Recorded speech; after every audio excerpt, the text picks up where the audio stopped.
voyage extraordinaire dans la science, faire entrer les sciences dans notre radio.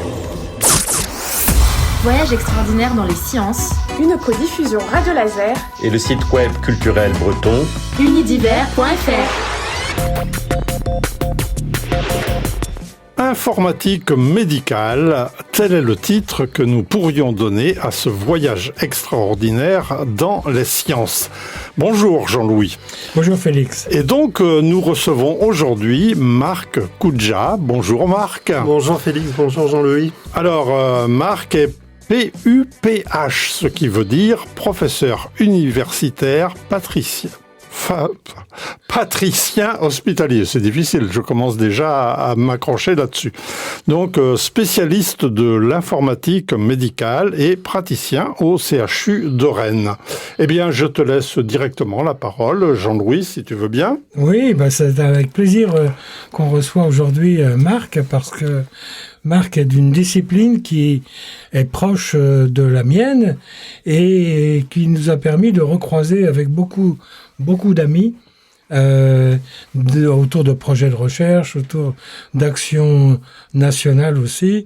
Et donc ça va nous permettre d'ouvrir une fenêtre un peu particulière sur un monde qui est un peu au cœur des choses aujourd'hui. Alors avant, évidemment, de parler de cela, on va lui demander, comme on le fait tout le temps, Koudja. Ah, c'est un nom qui n'est pas breton, ça c'est sûr, mais il vient d'où, ce nom ? Alors, il vient de la région de Nice, puisque j'ai des ancêtres jusqu'au Moyen-Âge, donc niçois, et donc je suis né à Nice et j'ai fait une partie de mes études médicales à Nice. Donc, scolarité, lycée, faculté de médecine, et puis jusqu'à l'internat. Et à l'internat, on passe un concours de spécialité. Et je me souviens encore, j'étais aux urgences et l'information tombe sur le Minitel à l'époque. Et je vois que je suis affecté à Rennes. D'accord, voilà. C'est dès l'internat alors. Dès l'internat. D'accord. Donc un sudiste qui devient breton, c'est ça arrive, c'est pas le premier dans notre émission. Alors, je vous cache pas que j'étais quand même assez perplexe de rejoindre le nord-ouest. Oui. Il n'y avait aucune connaissance a priori. Alors, en Bretagne. Je faisais de la musique traditionnelle dans le sud et que j'ai poursuivi ensuite en Bretagne, parce que j'ai fait partie d'un bagad. Mes enfants ont appris le breton et voilà, donc je suis très fan. C'est plus qu'une adoption, ça. Ça. Oui. C'était vraiment une terre d'accueil formidable. Oui. D'accord. Bon, eh bien, on va en profiter pour revenir alors sur ses racines. Marc Koudja, mais Koudja, c'est un nom qui remonte à très très loin dans le temps. C'est ça. Nous sommes présents dans le sud de la France depuis, encore une fois, de très nombreuses années, voire siècles. Et puis, vous savez que Nice a été rattachée à la France en 1861. Voilà, et donc depuis, nous sommes français. Alors, on va parler science, évidemment, comme on le fait tout le temps, Félix, mais on va parler aussi de quelques amis que nous avons, que tu as, toi, mieux connus que moi encore, mais que j'ai aussi pu croiser et qui ont disparu il n'y a pas si longtemps que ça. Alors, la discipline, son histoire, en fait, pour moi, elle remonte en France tout au moins, en France et peut-être même en Europe, à François Grévy. Est-ce que je me trompe ou... C'est ça. On peut dire que l'informatique médicale, en termes de discipline médicale, remonte même plus loin, puisqu'aux États-Unis, les premiers travaux qui ont donné naissance à la discipline, c'était les années... début des années 60, avec par exemple Ledley qui avait mené des travaux sur l'utilisation du théorème de Bayes dans le raisonnement médical et qui permettait d'introduire une logique mathématiques pour, par exemple, déduire des diagnostics. Donc c'était déjà la rencontre entre les sciences quantitatives, les mathématiques, et puis la médecine, au travers aussi, bien sûr, des technologies, puisque dans la discipline, donc on a vraiment l'enjeu de l'informatique. Et puis il y a eu un certain nombre de travaux préliminaires qui ont finalement posé les jalons d'une discipline qui, en fait, revisite en permanence, et c'est ça qui est assez drôle dans notre domaine, c'est que les pères fondateurs avaient posé les bases, mais sur plein de domaines différents, et en fait, on ne fait que essentiellement des itérations autour de questions majeures qu'on s'est posées il y a fort longtemps. Avec des avancées technologiques qui sont considérables, parce que pour moi, François Grémy, c'était les années 70, autour de ça, que j'ai pris connaissance de son activité, mais à cette époque-là, l'informatique, c'était pas grand-chose. Alors, c'était pas grand-chose, c'était des cartes perforées, puisqu'il n'y avait pas de support magnétique, ou c'était le tout début. Et donc, effectivement, François Grémy, c'est vraiment le père fondateur de la discipline en France. C'était quelqu'un qui était extrêmement visionnaire. C'était un neurophysiologiste et mathématicien, et c'est lui qui a inventé le terme d'informatique médicale. On parle de medical informatics en anglais, mais c'est vraiment lui. Et il a créé en 1969 la première unité de recherche dans le domaine, qui était déjà une unité INSERM, donc à la Pitié-Salpêtrière. Et puis, donc ça a été vraiment cet endroit, la pépinière de tout un ensemble toute une génération. Et il a aussi structuré la discipline au niveau mondial, puisqu'il a créé l'IMIA, en fait. Il a été un des pères fondateurs de notre Société savante internationale. Et puis, il a créé celle de l'Europe, qui est aujourd'hui toujours active, qui est l'EFMI, qui est donc la Société européenne d'informatique médicale, qui est toujours très active. Voilà. Et donc, c'était aussi un humaniste. Oui, il a une histoire aussi personnelle, privée, je dirais, en dehors de son activité professionnelle, qui est intéressante. Voilà. Qui est intéressante aussi. Je l'ai rencontré lors de certains séminaires, et il nous faisait des cours de philosophie, parce qu'à la retraite, il avait entamé une thèse de philo. Ah, oui. Il n'est pas le seul, en fait. Il y a beaucoup de scientifiques, de proches,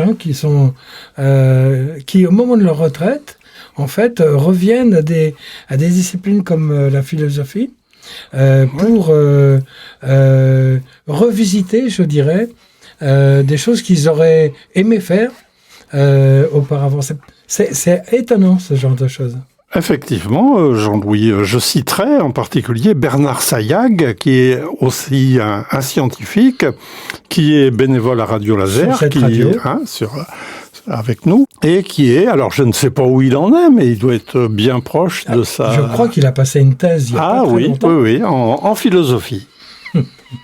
Donc voilà, donc la retraite peut être aussi faire l'objet d'un rebond passionnant et intéressant. J'en connais un autre à qui j'ai parlé il n'y a pas longtemps, qui lui s'est replongé dans la biologie. Et donc il est plutôt ultrason.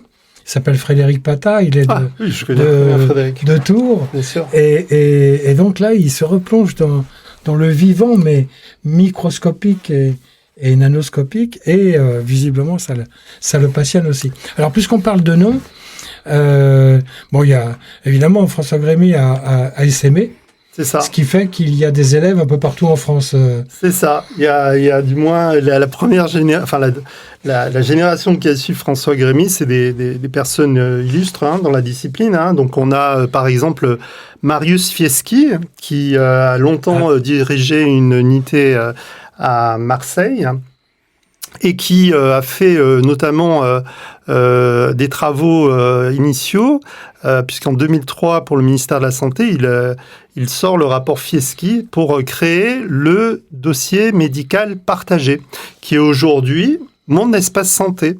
Et c'est lui qui a posé l'idée d'un dossier médical qui soit accessible par l'ensemble des patients, mais aussi des professionnels de santé, avec l'idée que eh bien, les réalisations, les examens qui sont faits dans un hôpital puissent être connus d'un autre professionnel de santé qui prendrait en charge le patient.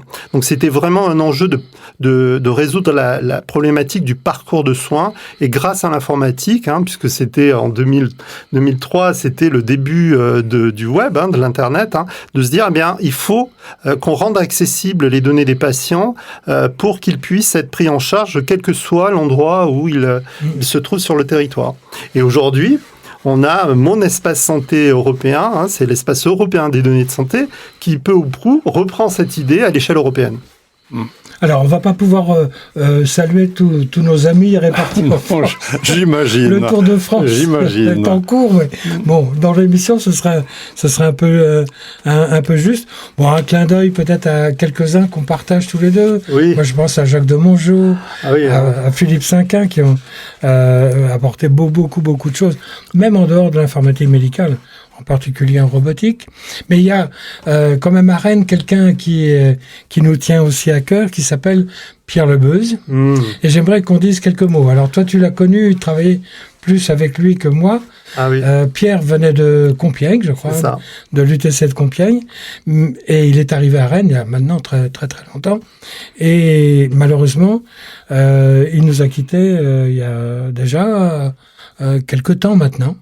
Il nous a quittés en début d'année. Voilà, et il repose à Sker, dans son village natal, et il a un parcours vraiment extraordinaire, Pierre. Donc ça a été vraiment un père spirituel pour moi, vraiment quelqu'un qui a beaucoup compté. Alors il a développé l'école rennaise d'informatique médicale. Alors il avait un prédécesseur qui s'appelait Pierre Lenoir, et qui donc avait débuté des travaux, s'intéressait finalement au raisonnement médical. Et puis il a recruté Pierre, qui a fait des études d'ingénieur, puisqu'il était centralien, il a fait Central Paris. Et puis il est ensuite parti aux États-Unis, à San Francisco. Je suis tombé sur des photos de lui à l'époque, chemise à fleurs, et puis il a bien profité du temps de cette période aux États-Unis. Et puis il a vraiment été un acteur majeur. Il a cofondé aussi une collection avec son collègue René Zax, de bouquins d'informatique, dans l'édition Cybex. Il a écrit de nombreux ouvrages sur le BASIC, sur le Pascal. On a encore ces bouquins dans le liquide, qui sont des langages informatiques. Et puis notamment avec Jacques de Mongeau. Et puis, il revient en France faire des études de médecine, parce qu'il était vraiment ingénieur, et il est recruté par François Grémy pour développer la discipline. Et donc, il a créé le laboratoire d'informatique médicale à Rennes, qui existe toujours, que j'ai la chance et le privilège de diriger. Et il a fait un certain nombre de travaux absolument majeurs. On peut citer le premier système d'aide au diagnostic médical qu'il a porté en télématique. À l'époque, on parlait de télématique, puisque en fait, ça permettait aux médecins de se connecter sur le Minitel, de poser des questions en disant mon patient a tel et tel symptôme, et quel est le diagnostic le plus probable. Et pour ça, il y avait tout un travail de collecte de données, de collecte de raisonnement auprès des cliniciens du CHU de Rennes. Pierre Lenoir avait imposé à tous les étudiants de médecine de travailler sur ce système, et lui l'a déployé, l'a mis en œuvre. Il a fait aussi quelque chose de très important. C'est lui qui a créé l'université médicale virtuelle francophone, l'idée, c'était de s'appuyer sur les nouvelles technologies pour former les professionnels de santé, et notamment les médecins, à la médecine. Et donc, cette UMVF est devenue aujourd'hui l'UNES, que tous les étudiants en médecine connaissent, s'ils nous écoutent, puisqu'ils passent leurs examens de manière dématérialisée aujourd'hui sur des tablettes. Il n'y a que la médecine qui fait ça. Donc, il y a des cours en ligne qui sont supportés par une structure nationale qui s'appelle aujourd'hui l'UNES. Et c'est Pierre qui a lancé cette idée dans les années 2000. Moi, j'étais là et j'ai contribué tant que je pouvais à l'essor de ce dispositif. Et puis, c'est quelque chose qui couvre au-delà de la France ? Alors, francophone, oui, effectivement. Il y a eu des travaux notamment avec l'Afrique, qui a beaucoup bénéficié d'appui pour diffuser la connaissance. Je me souviens de congrès dans l'Ouest africain et notamment au Mali, donc où on était allé présenter ces dispositifs et puis permettre à des étudiants maliens de suivre des cours de très très haut niveau grâce à ce dispositif où il y avait de la téléconférence, de la visioconférence, mais c'était le tout début et donc c'était très très visionnaire. Mais on n'imagine pas l'étape technologique de l'époque, c'est quelque chose. Aujourd'hui, évidemment, percevoir comment on réussissait à faire des choses avec des moyens qui étaient dérisoires, ça relevait de l'exploit. Oui, quand on entend parler du Minitel, ça laisse rêveur, parce que ça a été créé en Bretagne. Oui, absolument, oui. Mm-hmm. Mais les jeunes générations ne connaissent pas du tout. Nous-mêmes, Jean-Louis, je ne sais pas, mais on a des souvenirs, mais il faut vraiment qu'on y repense pour voir comment ça pouvait... Il y a des souvenirs un peu douloureux des fois. Pour moi, quand il a fallu que je fasse de la capture de signaux, par exemple, il a fallu refaire toute l'électronique. Ouais. Donc, on n'avait pas les machines adaptées pour disposer d'interfaces qui le permettaient. Mais bon, ça, c'est l'histoire. C'est une histoire qui est belle aussi. Oui, je voudrais raconter une anecdote sur Pierre. Parce que c'est quand même des choses... C'était quand même quelqu'un qui pensait un peu contre le système et qui avait vraiment une volonté de développer des choses vraiment nouvelles.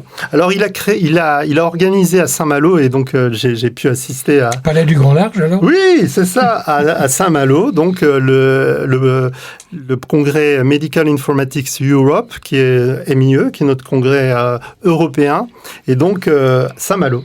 Et à Saint-Malo, au lieu d'organiser un dîner de gala où tout le monde est là, s'ennuie un peu, donc il a proposé de faire une sortie en voilier. Et donc, il a amené tout le congrès. Donc, il y avait plusieurs voiliers qui étaient équipés. Et puis, on est allé faire une balade sur les côtes bretonnes. Et puis, François Grémy disait qu'il rêvait en Fortran. Alors peut-être le Fortran, c'est un langage informatique assez complexe, et c'est vrai que c'était quelqu'un qui a fait qui était vraiment d'abord qui avait une dimension humaine extraordinaire, qui était extrêmement bienveillant, et puis il a formé plein de jeunes. Il a formé Anita Burguin, qui est maintenant à Paris, qui a développé des travaux très très très importants sur les maladies rares, en utilisant justement des techniques d'intelligence artificielle. Donc, vraiment, il a eu un rayonnement très important. Il a créé les premiers masters d'informatique médicale à Rennes, puis qu'on continue, qu'on poursuit. Voilà, donc il y a eu une véritable école rennaise, et puis donc j'ai la chance de reprendre le flambeau, et puis d'essayer de le transmettre à nos jeunes. Alors, on va essayer de préciser un peu la discipline à la fois, et quels sont les... Alors, l'information médicale, aujourd'hui, est quelque chose qui est perçu par, je pense, beaucoup de gens, oui, mais qui reste peut-être quand même avec des contours un peu flous. Donc, information médicale et informatique médicale, on va essayer de préciser ces choses-là. Si alors, oui, juste avant que tu ne poursuives, Jean-Louis, je rappelle que nous sommes dans l'émission Voyage extraordinaire dans les sciences, donc une émission créé et animé par mon ami Jean-Louis Coatrieux. Et nous recevons aujourd'hui Marc Coudja, donc PUPH, j'aime bien ce sigle, professeur universitaire patricien hospitalier. Cette fois, je l'ai dit sans bafouiller. Donc, spécialiste de l'informatique médicale et praticien au CHU de Rennes. Alors, revenons donc aux bases. Information médicale, ça couvre quelles entités?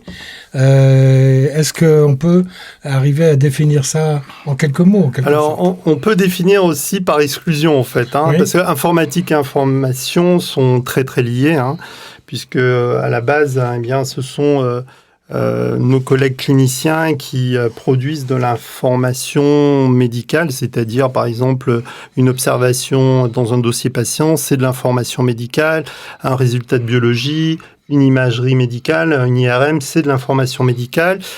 Pour la produire, on utilise des technologies qui relèvent très, très, très fortement aujourd'hui de l'informatique. Donc voilà, donc c'est un domaine lié. Alors, ce que ce n'est pas l'informatique médicale, parce qu'on me pose souvent la question. L'informatique médicale, c'est pas le service informatique de l'hôpital. Ça s'appelle une direction des systèmes d'information.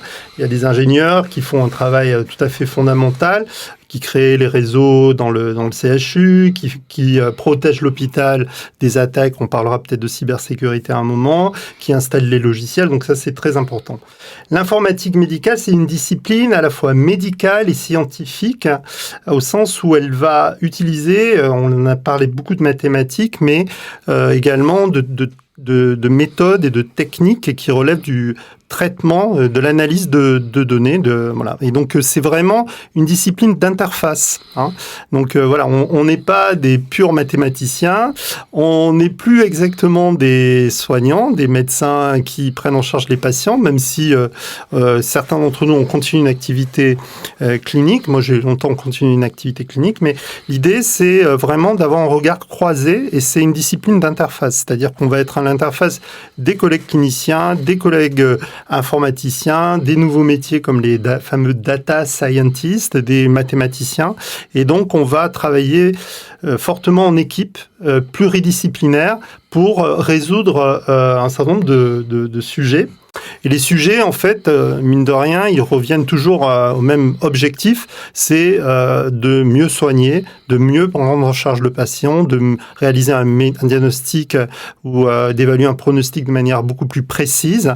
Ça peut être aussi des enjeux de plus populationnels, de santé publique, c'est-à-dire on peut avoir les mêmes raisonnements sur les vagues de chaleur, par exemple, comment anticiper la prise en charge de patients lorsqu'on a des épisodes climatiques comme on le vit aujourd'hui actuellement. Donc, c'est tous ces travaux qui cristallisent autour d'un même sujet de prendre en charge nos patients. Alors, comment ça se concrétise en termes hospitaliers? Vous avez une équipe labellisée informatique médicale, l'équivalent d'un service clinique. Comment concrètement, sur un site hospitalier, les choses se passent? Alors, on a plusieurs modèles d'organisation dans les hôpitaux français. Alors, moi, je peux parler de celui que je connais le mieux, parce qu'on l'a fondé avec un autre collègue de la discipline, qui est Eric Stendel, qui est un chirurgien de Brest, et qui a est entré dans la discipline puisqu'il est PUPH en informatique médicale. Et donc, lui, il travaille notamment sur la robotique chirurgicale, donc qui est éminemment technologique. Alors, on a créé il y a une quinzaine d'années, et c'est lui qui a eu l'idée, le concept de centre de données cliniques. Et le centre de données cliniques, c'était un centre multidisciplinaire qui rassemblait l'ensemble des métiers que j'ai évoqués précédemment, et qui était attaché à exploiter les données de l'hôpital pour les réutiliser à des fins, par exemple, d'innovation, de recherche. Et donc, voilà. Donc, moi, je dirige le centre de données cliniques du CHU de Rennes. J'ai aussi un lien très fort avec la recherche, puisque nous sommes dans le même laboratoire, Jean-Louis. Donc, j'ai une activité de recherche au sein d'une équipe que j'ai l'honneur de diriger. Et ça nous permet d'avoir une logique de transfert d'innovation, de la recherche vers l'hôpital, vers le soin. Hein. Donc, je crois beaucoup à cette question. Alors, on parle d'informatique translationnelle, mais c'est vraiment ça l'idée, c'est que on se nourrit de besoins ou de problématiques qui sont opérationnelles chaque jour auprès de l'hôpital, auprès de nos cliniciens, et on va élaborer des méthodes, trouver des stratégies technologiques ou méthodologiques pour résoudre une question posée, par exemple mieux soigner, mieux comment organiser la prise en charge des patients dans leur trajectoire. Et puis les outils ou les méthodes, on les applique au centre de données cliniques et puis on utilise les données qu'on collecte pour répondre à cette question. Alors ça, c'est la situation à l'intérieur d'un établissement, avec donc éventuellement des échanges entre établissements, mais ça va au-delà. L'organisation maintenant, alors oui, elle couvre des choses de plus en plus larges en fait. C'est ça. Donc l'idée, c'était avec Eric, on a créé, donc lui avait conçu le concept de centre de données cliniques, et puis nous on avait des travaux technologiques, méthodologiques. On va pas rentrer dans la matière le domaine des entrepôts de données de santé. Et en fait, donc nous, on avait développé des travaux et des premiers prototypes de ce type de technologie. Et ça permet en fait d'avoir accès, ces centres de données, en fait, ont accès à toutes les données qui sont produites à l'hôpital tous les jours, les collecter dans un entrepôt, voilà, qui est un grand magasin dans lequel on a accès à l'ensemble de ces données. Et pourquoi on les rassemble? C'est pour pouvoir les interroger de manière croisée. Entre un diagnostic, un examen biologique, une imagerie, il y a un lien qui est d'intérêt qu'on doit pouvoir exploiter pour, par exemple, répondre à une question de mieux diagnostiquer une pathologie, par exemple. Et donc, ces centres ont essaimé ce modèle organisationnel et technique, et ça a essaimé dans le Grand Ouest. Et aujourd'hui, j'ai l'honneur de coordonner un réseau interrégional de centres de données cliniques. On a la même organisation qui a essaimé à Brest, à Tours, à Angers, à Brest, à Poitiers, à Orléans. Donc, on est une dizaine d'établissements et on travaille tous ensemble. Parce que les données sont dans les hôpitaux, il faut pouvoir les exploiter de manière coordonnée. Voilà. Pour la recherche. Pour la recherche, pour l'innovation, pour aussi des sujets, encore une fois, très... De santé publique. De santé publique. Par exemple, là, on a un projet piloté par Santé publique France qui a besoin d'indicateurs épidémiques quasiment en temps réel. Et donc, auparavant, on avait ce qu'on appelait les médecins sentinelles qui renseignaient... Ils existent toujours. Ils existent toujours. Le réseau Sentinelle existe toujours. Mais simplement, le réseau, c'est un échantillon de médecins généralistes qui renseignent un certain nombre d'informations lorsqu'ils voient, par exemple, un patient présentant potentiellement une grippe. Et ces données sont collectées par Santé publique. Et puis, on fait des indicateurs. C'est ces fameuses vagues de chaleur. Enfin, vous voyez la cartographie qu'on a vue pendant la vague Covid. On voyait le front épidémique avancer. Donc là, l'idée, c'est de se dire, mais en fait, les données sont déjà disponibles quelque part dans les établissements. Et donc, le projet est coordonné au niveau de la France entière. Il s'appuie sur les entrepôts de données, ces collecteurs de données, pour produire des indicateurs d'épidémie qui touchent de très grand nombre de maladies. Et donc, la France, via ce dispositif, s'équipe d'un système qui va être, on l'espère, plus réactif et plus précis dans la prédiction ou de vagues épidémiques. Je ne sais pas si tu connaissais le réseau Sentinelle, Félix. Je ne sais pas s'il est si connu dans le milieu médical, bien mais entendu. Plus ou moins, on entend. C'est un mot qu'on entend quand on s'informe, que ce soit un journal télévisé, que ce soit la radio et tout. Mais de là à comprendre ce que c'est de façon précise. On a beaucoup de choses à découvrir, en tant que citoyen éveillé quand même. Oui, qui essaye. Oui, mais alors moi, ce que je voulais dire, par exemple, j'ai eu le privilège, je ne sais pas si c'est un privilège, d'avoir subi une opération il y a quelque temps, et donc dans les jours qui suivent, on reçoit un compte rendu d'opération.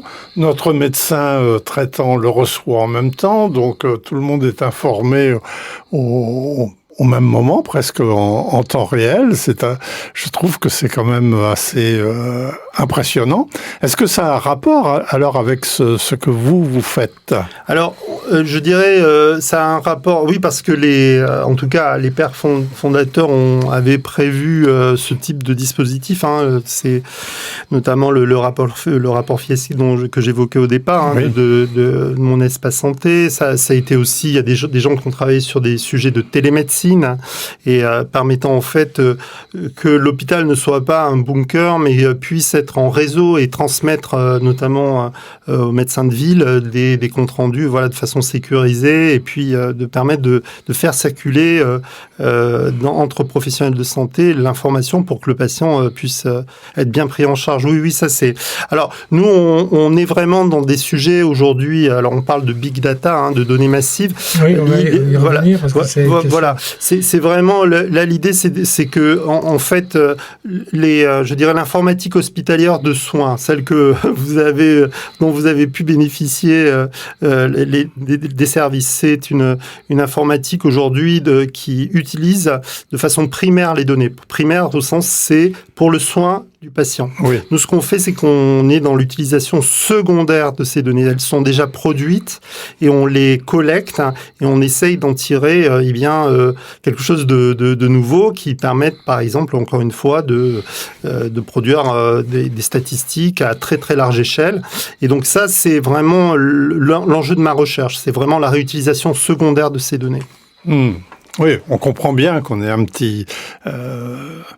petite donnée dans cet immense océan de données. Alors vous êtes petite donnée, mais parfois petit c'est très précieux. Par exemple, si je parle des maladies rares, par exemple, le nombre de cas est très faible. Oui, et pour autant, c'est un enjeu très important aujourd'hui en recherche, puisque il y a un grand programme de recherche autour de ces questions, et donc même un individu va compter très très fortement dans l'analyse de ces données parce qu'elles sont très précieuses, parce qu'elles sont rares. Donc il ne faut pas du tout sous-estimer ce que vous produisez comme données. On essaye de les réutiliser au mieux. Bon, enfin, je suis pas non plus à la recherche. J'ai pas envie de donner tellement de données, justement. Naturellement. Tu veux échapper à la collecte Ah non, c'est pas à la collecte, c'est carrément à... Oui, mais à la racine. À la racine, oui. Ce qu'il faut peut-être rappeler quand même, c'est que l'hôpital, en fait, la partie vraiment médicale, s'est informatisée finalement assez tardivement. C'est-à-dire que l'hôpital s'est d'abord informatisé sur des choses aussi triviales que la bureautique, la gestion des rendez-vous ou la paie, les salaires, la gestion de la paie des professionnels de santé. Et en fait, par vagues successives, on a informatisé ensuite le plateau technique, médico-technique. C'est toute l'imagerie, par exemple, qui a bénéficié dans les années 80-90 de l'informatique. Tu as bien connu ça, Jean-Louis, avec les scanners, les IRM, etc. Et le cœur de métier, c'est-à-dire vraiment le dossier médical, moi je l'ai connu complètement papier, et ça c'est jusque dans les années 2010. Donc c'est pas si vieux que ça que l'on a vraiment dématérialisé, rendu la collecte d'informations cliniques informatisée. Et ça a été une vraie rupture dans ces vagues d'informatisation. C'est vraiment de dématérialiser la donnée médicale. Et nous on réutilise cette donnée médicale qui est maintenant informatisée. Tu veux intervenir peut-être ? C'est bon. Donc le croisement avec les autres disciplines, là, il est complètement naturel. Avec des disciplines peut-être auxquelles qu'on évoque très peu, nous. L'épidémiologie, par exemple. Les supports, des fois, peut-être de cohortes aussi. Oui. Alors, il faut définir ces choses-là, mais... L'épidémiologie, c'est l'étude des maladies et les causes qui sont à l'origine de ces maladies. Par exemple, l'exposition au tabac qui entraîne le cancer du poumon, par exemple, ou d'autres pathologies. Et donc, vous savez que c'est une discipline compliquée parce qu'elle n'est qu'observationnelle, c'est-à-dire qu'on va pas prendre un patient, le faire fumer et voir effectivement, et un autre patient qu'on empêche de fumer et voir s'il développe un cancer. Non, ça se fait pas. Donc on observe ce qui se fait dans la population. Donc c'est ça la discipline, l'épidémiologie. C'est une discipline très observationnelle et qui donc a besoin de données. Et donc on collectait, je dirais, à l'ancienne, ça vaut toujours pour les cohortes. Vous rentrez dans une cohorte nationale comme la cohorte Constance ou Nutrinet, et puis en tant que patient, on va vous envoyer des questionnaires, avoir des entretiens réguliers avec vous et vous suivre dans le temps. Ce qu'apporte la discipline d'informatique médicale, c'est que on génère ces cohortes, en tout cas, on automatise autant qu'on peut la génération de ces cohortes. On parle de cohortes synthétiques, si j'ose dire, c'est-à-dire qu'on va réutiliser les données qui sont déjà produites dans notre système de soins pour faire de l'épidémiologie. Et il y a de très très grands travaux, on en reparlera, qui s'appuient sur cette logique. Maintenant, l'exemple de Santé publique France, c'est typiquement ça, c'est que on s'appuie sur ces données déjà, ces gisements de données qui dormaient dans nos systèmes d'information, dans les hôpitaux, mais on va vraiment les mettre à profit pour répondre à des questions de santé publique majeures. Alors, c'est étonnant qu'on arrive à en croiser là, parce que les prochains invités en septembre seront des acteurs de la cohorte Constance. Il va y avoir une réunion qui va se tenir à Rennes le 26 septembre, donc c'est une annonce en première, en quelque sorte. Et donc, nous allons inviter une représentante, je crois, de ceux qui sont des volontaires, et puis une chercheuse qui est directement impliquée dans ce qui se fait autour de Constance. En sachant que là aussi, il y a un ami qui peut nous rejoindre à cet instant-là, c'est Marcel Goldberg, qui m'a promis d'être présent. C'est formidable, vous allez apprendre beaucoup de choses avec Marcel. À cette occasion. Alors, on a parlé de cohorte tout à l'heure, ça n'était pas un terme familier pour toi? Si, mais je pense qu'il faut quand même le définir. Oui, tu peux, en quelques mots... La cohorte, c'est une collection de données que l'on fait à partir des patients qu'on va suivre dans le temps.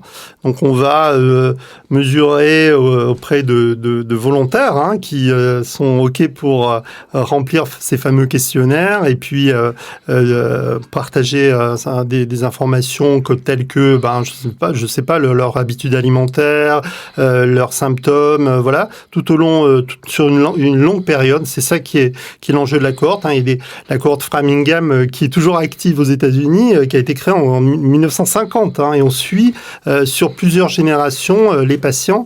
Et donc, ça nous permet de voir tous les facteurs d'exposition auxquels on est confronté et de voir au sein de cette cohorte qui développe telle ou telle pathologie. Et ça permet de créer un lien de causalité, de trouver la cause éventuelle de telle ou telle pathologie.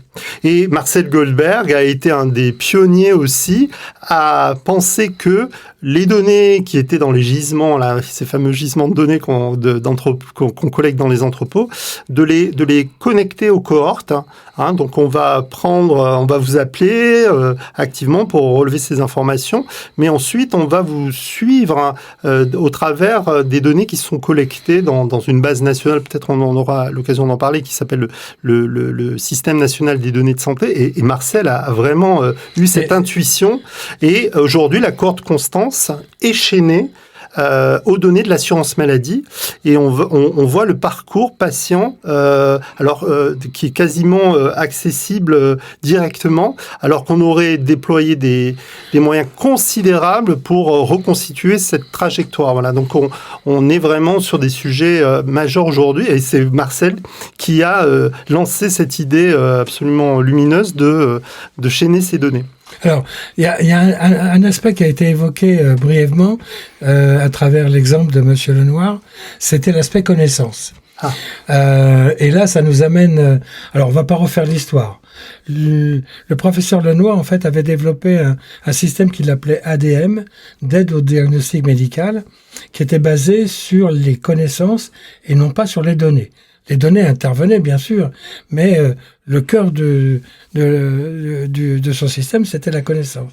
Ce qu'on connaissait de symptômes en lien avec des maladies, et on analysait les symptômes pour arriver au diagnostic de la maladie.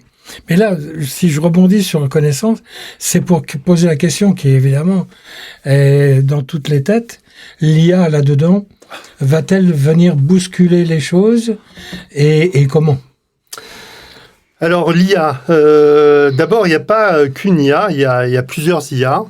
Et l'IA n'est pas uniquement ChatGPT. Tout le monde parle de ChatGPT ou Claude ou d'autres modèles de langage, donc des grands modèles de langage là que tous les citoyens ont découvert depuis novembre 2021 ou 2022. Là, c'est le lancement. Donc l'histoire est bien antérieure.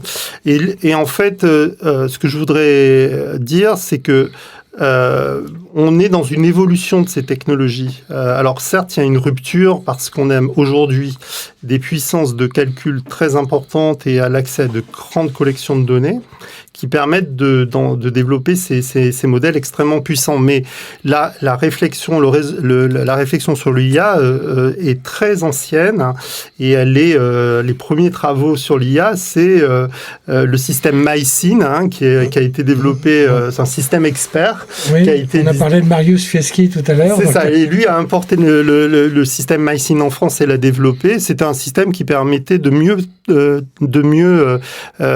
prescrire des antibiotiques et qui aidait le clinicien à choisir le meilleur antibiotique en fonction. Et donc ça s'était basé sur de l'IA qui était basé sur des règles expertes. C'était les fameux modèles experts. Donc aujourd'hui, il y a une vraie effectivement rupture au sens où technologique, mais on est bien dans un continuum.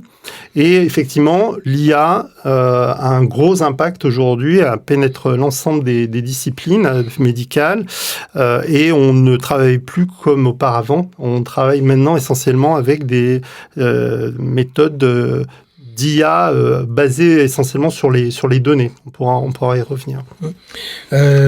L'impact aussi sur la formation médicale, il est absolument majeur. Il est absolument majeur. Alors moi, j'ai la chance de coordonner un projet national. Alors il y a quand même des moyens qui ont été mis au niveau national très importants pour former les professionnels à la santé numérique, parce que en fait, il y a une certaine décalage entre les technologies et ce que savent maîtriser les internes ou les cliniciens par rapport aux avantages, mais aussi aux risques à l'usage des technologies, en particulier sur l'IA.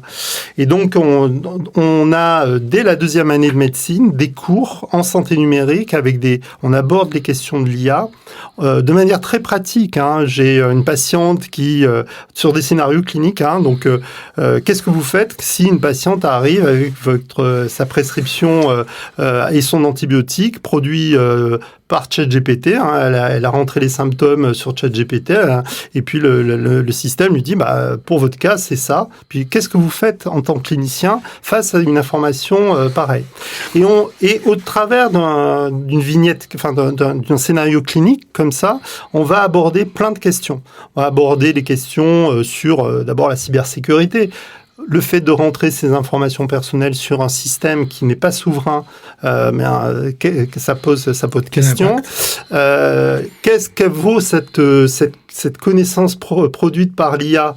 Ce médicament est-il bien conforme à mon cas, au cas de la patiente? Et puis, donc, sachant que ces systèmes hallucinent, c'est-à-dire qu'ils ont, quand ils ne savent pas, ils répondent quand même, et parfois de manière pas adaptée. Donc, on va développer au travers d'une d'un scénario l'enjeu, mais aussi la réponse adaptée. On va, par exemple, proposer aux cliniciens de conseiller la patiente à aller plutôt sur des sources fiables d'informations qui sont, elles, par exemple, produites sur Internet, sur des sociétés savantes, l'université. Vous voyez ? Donc, on a une vision très pratique, pragmatique du rapport à la technologie et on essaye d'avoir bon. Le deuxième impact, c'est sur les connaissances. Qu'est-ce qu'on apprend à nos jeunes médecins ? Oui. Est-ce qu'on apprend encore de la physiologie, par exemple ? Eh bien, c'est toute la question. C'est quel socle de connaissances on va faire ingurgiter à nos étudiants de médecine. Vous savez que c'est des études qui sont très longues, où on fait beaucoup de par cœur, sachant que finalement, ChatGPT connaît tout sur tout le monde, enfin sur tous les domaines, était extrêmement important. Voilà. Donc on est dans une logique. D'abord, on n'a pas la réponse claire aujourd'hui. C'est quelle connaissance ou quelle compétence. Ce qu'on sait, c'est que il faut que l'humain garde la main sur la décision, parce que quand on signe un acte médical, on engage sa responsabilité. Et donc ça veut dire qu'on est plus non pas dans une capacité de production de connaissances, mais de supervision d'un outil qui produit de la connaissance. Ça, c'est un changement de paradigme. Donc il va falloir, maîtriser l'IA, connaître éventuellement ses biais et toujours essayer de garder le contrôle. Parce qu'on a un risque majeur, on pourra en parler, de perte de savoir-faire ou de ce qu'on appelle les biais d'automatisation. C'est-à-dire que l'IA va produire un compte-rendu. Au début, je supervise, je suis donc je contrôle bien que c'est bon. Puis c'est bon une fois, 2 fois, 10 fois, et à la fin, j'automatise, je signe et puis basta. Donc c'est ça vraiment l'enjeu de prise de conscience, de garder la maîtrise, qui est un vrai défi pour l'avenir. Tu voulais intervenir Je voulais juste rappeler que nous sommes dans Voyage extraordinaire dans les sciences et que nous sommes aujourd'hui avec le professeur Marc Coudja, PUPH, alors je redis, professeur universitaire patricien hospitalier. Donc Marc, vous êtes spécialiste de l'informatique médicale et patricien au CHU de Rennes. De Rennes, oui. Alors, dès qu'on parle de données médicales, de collecte de données, etc., je pense qu'il y a quelque part une réticence qui peut exister dans la population en disant mais est-ce que c'est protégé, est-ce qu'on peut m'identifier, quels sont les risques qui sont liés à tout ça. Alors je sais que tu es engagé dans des projets qui concernent ces sujets-là, mais comment voir les choses là?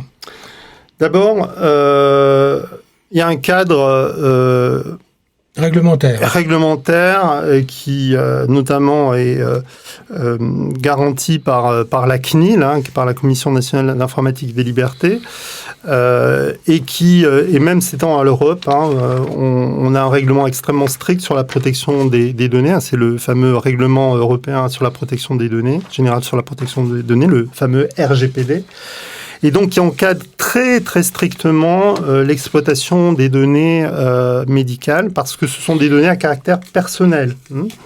Donc, de manière systématique, les données sont déidentifiées. On ne parle pas d'anonymisation, mais déidentifiées. En gros, on retire tout ce qui pourrait ramener au patient son nom, son prénom, sa date de naissance, enfin tous ces éléments-là, son adresse, etc.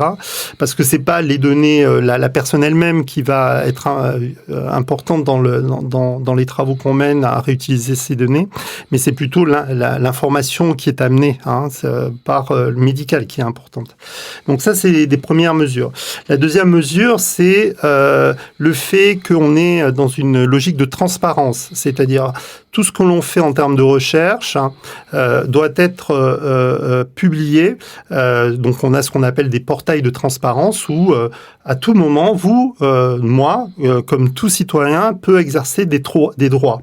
Donc au CHU de Rennes, par exemple, si vous ne souhaitez pas que vos données soient réutilisées pour la recherche, vous pouvez vous y opposer à tout moment. Et d'ailleurs, vous êtes informé dès lors que vous rentrez à l'hôpital, on vous informe qu'on collecte ces données pour tel grand sujet scientifique. Voilà. Donc on peut exercer ses droits. Puis il y a d'autres contrôles.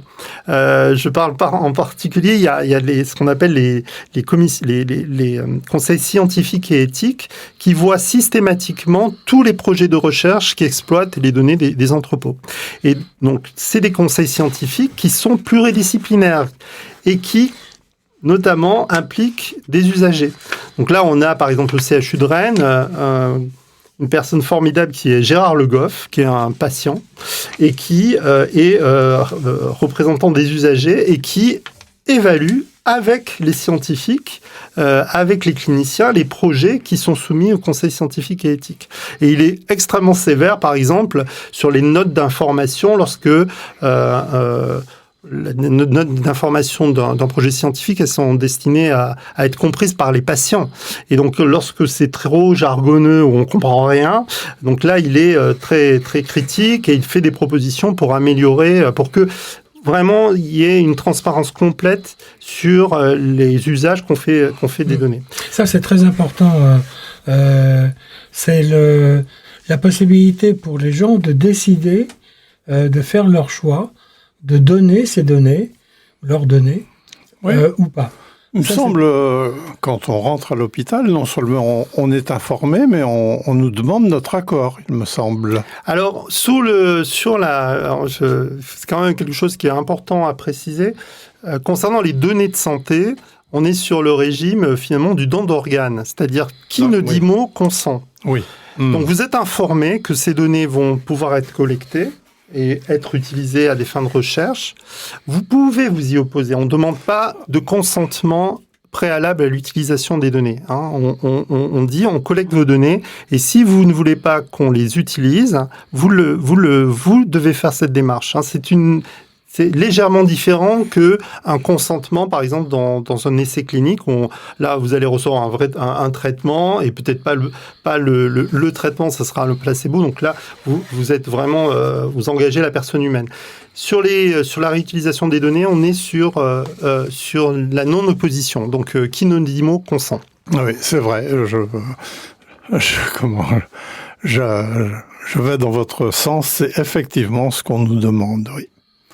Alors, on parlait d'entrepôt, on parlait de données, on parlait de collecte, on a parlé d'IA. Si on passait un petit peu à la notion de sécurité.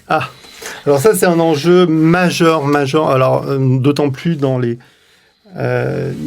l'actualité géopolitique que nous connaissons, toutes les structures, qu'elles soient publiques, peuvent être des cibles. Voilà. Et évidemment, la santé, c'est une cible privilégiée par les hackers, les cyber-hackers qui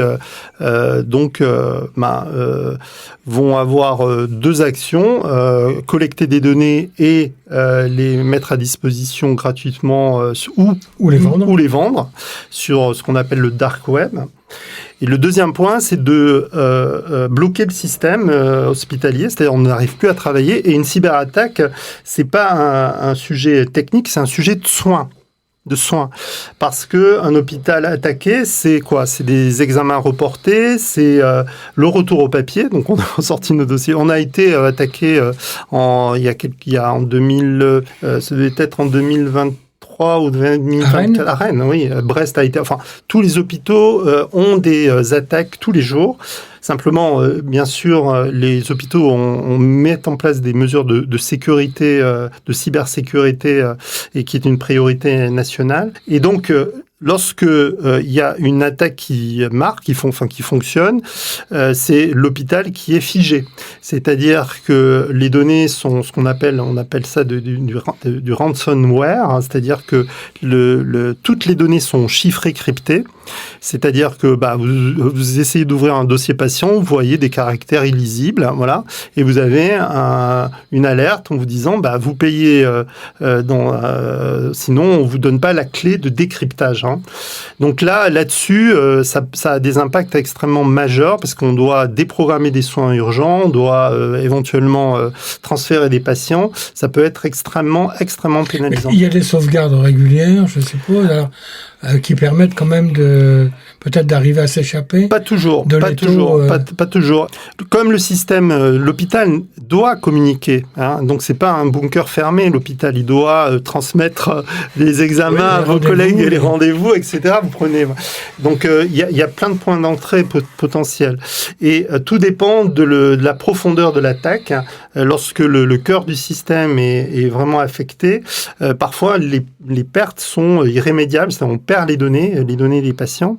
Et ce qu'on a pu observer, c'est que même si alors la première chose qui se passe, c'est que on coupe. On isole l'hôpital et on est en vase clos. Hein, donc on n'a même plus de téléphonie à l'hôpital, puisque le système est informatique. Donc on utilise nos portables et on partage nos numéros personnels entre soignants. Vous voyez, c'est vraiment très très important. Et le retour à la normale, pour retrouver un système opérationnel, ça met des mois et des mois. On a mis presque 1 an pour retrouver à peu près les fonctionnalités et on a des choses qui n'ont pas été remises en ordre parce que trop risqué. Donc c'est vraiment un poids majeur, mais je dirais ça vaut pour tout. Ça peut être pour une collectivité, une mairie. Oui, ça peut être pour c'est vraiment un enjeu aujourd'hui. Les centrales nucléaires, ça peut être. Oui. C'est ça fait peur. Hein. Voilà. Alors on a la chance d'avoir en Bretagne un pôle cyber extrêmement développé en termes de recherche et notamment pour l'armée. Et il y a des liens qui sont faits avec les hôpitaux pour bénéficier de ces recherches, de technologies de pointe, de lutte contre les cyberattaques. Vous servez en quelque sorte de site expérimental ? Alors, on est plutôt sur déjà des réseaux d'alerte, des bonnes pratiques qui sont partagées, éventuellement des outils qui peuvent être déployés. Et une chose importante, on parlait d'intelligence artificielle, aujourd'hui, les méthodes de cyberdéfense utilisent très largement l'IA. Nos antivirus aujourd'hui sont essentiellement basés sur de l'IA. Parce qu'aussi, les cyberattaques utilisent de plus en plus de l'IA. Enfin, vous avez pu suivre l'actualité. Donc, c'est une lutte en permanence et une préoccupation de... Et là, l'informatique médicale est en première ligne ou est en deuxième ligne par rapport au service informatique de gestion de l'hôpital. Alors, comment l'articulation se fait là ? Alors, disons par le volet recherche peut-être ? Alors non, on peut d'une part donc on met en place des mesures de cybersécurité, c'est-à-dire l'entrepôt de l'hôpital, il est vraiment géré au sein du système d'information hospitalier, c'est-à-dire par la direction de l'entrepôt physiquement, il est dans les salles informatisées de l'hôpital, donc il est au sein de la bulle sécurisée de l'hôpital. Ça c'est la première chose. On applique aussi des traitements dans l'entrepôt pour chiffrer les données, pour que elles ne soient si demain elles devaient fuiter, eh bien ceux qui les récupéreraient n'en feraient rien. Et puis on a des travaux de recherche, notamment avec un certain Gwenou Quatrieux, qui est ton fiston, avec qui on collabore depuis des années avec l'équipe de Masia, et on travaille sur de nouvelles approches permettant de protéger les données, de les tatouer. Enfin, c'est tous ces travaux que Gwenou mène. Et donc, nous, on apporte les cas d'usage, on applique ces méthodes, on les évalue et on voit comment elles s'insèrent dans nos métiers. Optimisme quand même par rapport à ces questions-là ? Vigilant. Vigilance. Très bon mot. Alors, on arrive à la fin de l'émission, là. Quels sont les projets actuels, les grands projets actuels, parce que ça bouge quand même beaucoup dans le domaine. Est-ce qu'il y a des grands enjeux devant nous ? Et on en a évoqué quelques-uns, mais est-ce qu'il y en a d'autres qu'on n'a pas évoqués encore et qui... Alors, les grands enjeux sont... on en a évoqué pas mal, donc c'est poursuivre en fait ces travaux autour de l'exploitation de ces données massives qui sont en utilisant des données de plus en plus diverses. On a parlé du lien avec les données climatiques. Là, on travaille avec l'IRSET, qui est un institut de recherche santé, environnement, travail. Voilà, et donc on travaille notamment avec un collègue qui développe des prédictions climatiques basées sur des données satellitaires, justement pour avoir cette information que l'on intègre aux données de nos patients pour pouvoir, par exemple, prédire ou alerter les patients fragiles, par exemple des gens qui sont en dialyse rénale et qui peuvent décompenser, non pas quand il fait chaud, mais dans les jours, les semaines qui suivent, parce que le corps est épuisé. Donc l'idée, c'est de pouvoir mieux avoir une politique de prévention plus ciblée, plus personnalisée, en intégrant ces données. Ouais, c'est des données qui sont pas des données de santé, mais pourtant qui ont un impact sur la santé. Donc cet enjeu de santé globale, qui intègre aussi des données environnementales, on parle d'exposome, c'est un enjeu très très important pour l'avenir. Le deuxième grand enjeu, et auquel on s'attache, c'est que, vous voyez, on est dans une boucle où finalement on est parti du soin, l'informatique au lit du patient, avec le dossier patient. Voilà, c'est l'utilisation primaire. On collecte ces grands ensembles de données qu'on partage, exploite. On tire des connaissances de ces données, des algorithmes de prédiction. Et l'enjeu, c'est que publier un algorithme avec des métriques que tu connais bien, une AUC ou son score, c'est très bien. C'est une validation technique, mathématique, c'est performant, mais ça veut pas dire du tout que ça sera utile aux patients et ce sera utile aux cliniciens dans le soin. Et donc, de prendre ces innovations et de le remettre au service du patient, au lit du patient et utilisable. Et là, on voit d'autres dimensions émerger, notamment de facteurs humains. C'est-à-dire, il y a beaucoup de travaux d'aide à la décision qui sont restés finalement sous forme d'une publication sur les étagères et qui n'ont pas eu un impact sur le soin. Et donc ça, boucler cette boucle, c'est ce qu'on appelle un système d'information apprenant, boucler cette boucle et avoir un impact réel pour la prise en charge, c'est le défi de demain. C'est le défi de demain. Bon, je crois, Félix, que on aura abordé beaucoup de questions sur l'informatique médicale et sur la situation générale dans laquelle cette discipline se situe. Merci beaucoup, Marc. C'était, je pense, une belle leçon pour nous et pour nos auditeurs. J'espère que peut-être un point. Je ne sais pas, Félix, pour les métiers, pour les jeunes, on pose généralement la question s'ils ont envie de faire ça, comment ils doivent-ils faire? Ils nous contactent, on a des formations pour ça, des formations initiales, des formations continues, on a un master, on est aussi site d'accueil pour faire des stages et on est ravis, on a vraiment d'accueillir le plus grand nombre et de les former, toujours dans cet esprit multidisciplinaire, bienveillant, en reprenant en fait les enseignements de mes pairs et notamment de Pierre Lebeuz. Merci. Merci beaucoup. Merci Marc, merci Jean-Louis. Donc tous ces renseignements seront sur le podcast, sur le site de Radio Laser et bien sûr sur la plateforme Unidivers, la plateforme culturelle qui est partenaire de Radio Laser pour cette émission. Voilà, merci à toutes et à tous et à la prochaine. Merci.